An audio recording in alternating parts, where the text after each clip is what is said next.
আসসালামু আলাইকুম এভরিওয়ান। আজকে আমি চলে এসেছি একটা সুন্দর ভিডিও নিয়ে। যে ভিডিওতে আমি দেখাবো সেই দিনের আয়োজনে আমাদের বাসায় কী কী রান্না হয়েছিল। প্রথমেই আপনারা দেখে নিচ্ছেন আমি বউয়া ভাত উল্টে পাল্টে দিচ্ছি।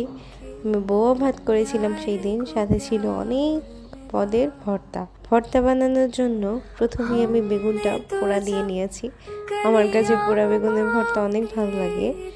সাথে পাশের চুলায় আমি একটা প্যান বসিয়ে দিয়েছি। এখানে আমি দিয়েছি তেল দিয়ে আমি ভালোভাবে চিংড়ি মাছগুলোকে টেলে নিব।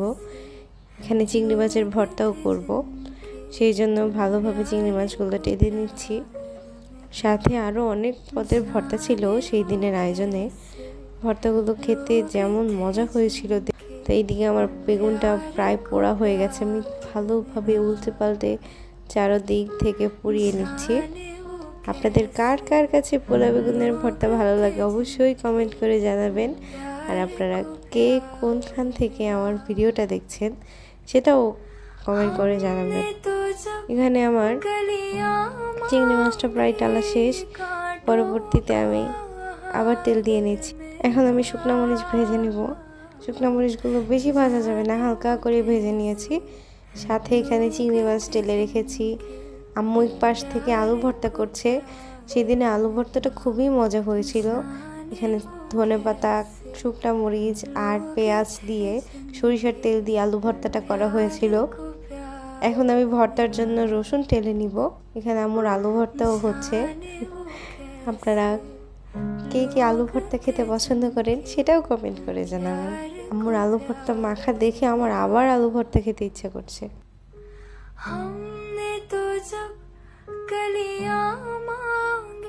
এখানে রসুনটাও প্রায় টালা শেষ, ভালোভাবে টেলে নিব।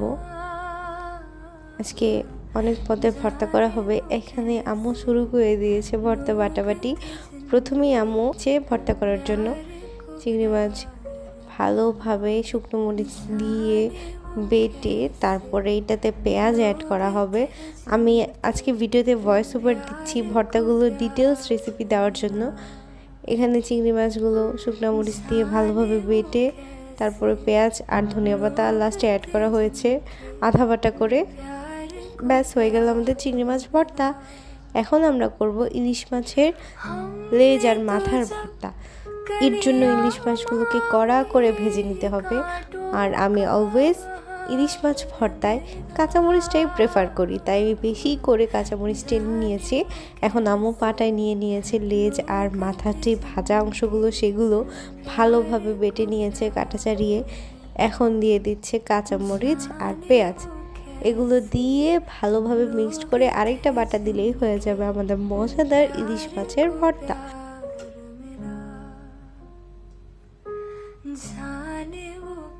তো হয়ে গেল।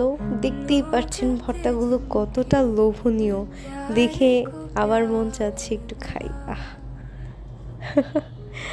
আপনার কে কে ভর্তা লাভার আছেন সেটাও আমাকে জানাবেন। এখন আমি করে নেব ধনিয়া পাতা ভর্তা। এখানে আম্মু আমাকে ট্রান্সফার করে দিয়েছে পাটার পুতাটা, যে তুমি বানাও বাকি ভর্তাগুলো। তা আমি ধনিয়া পাতাটা খুব সিম্পলভাবে ভর্তা করে নিয়েছি। কাঁচা ধনিয়া পাতাই নিয়েছি, এটাকে টেলে নিইনি। সাথে দিয়েছি লবণ আর রসুন, এগুলো দিয়ে ভালোভাবে বেটে ধনিয়া পাতা ভর্তাটা আমি রেডি করে ফেলেছি। এখন আমি পাশ দিয়ে কালো জিরা ভর্তার জন্য রেডি করছি। এখানে আমি কিছুটা কাঁচামরিচ আর শুকনো মরিচ দুটো একসাথে নিয়েছি। কালো জিরা ভর্তাটা ঝাল ঝাল খুবই ভালো লাগে। কালো জিরা ভর্তা রেডি করে আমি শুটকিটাও টেলে নিয়েছি পাশে। এখন আমার শুটকি ভর্তাও রেডি হয়ে গেল। শুটকি ভর্তা কী কী দিয়ে রেডি করলাম তা তো আপনারা দেখতেই পেরেছেন। এই হয়ে গেল আমাদের সব ভর্তা রেডি। এখানে আমি টেবিলটাও সেট করে নিয়েছি। এখন খেতে বসেছি। আমি সব ভর্তা একটু একটু করে নিয়ে টেস্ট করব, সাথে আবার লাস্টে সব ভর্তা একসাথে নিয়ে ভাত মাখিয়ে খাবো। এটা অনেক টেস্ট। আপনারা একবার হলেও ট্রাই করবেন। অনেক মজা লাগলো সেই দিনের খাবারগুলো খেয়ে। আপনাদের দেখে কেমন লাগছে সেটাও জানাবেন। এমন শীত ওয়েদারে কিন্তু এইসব খাবারই খুবই ভালো লাগে।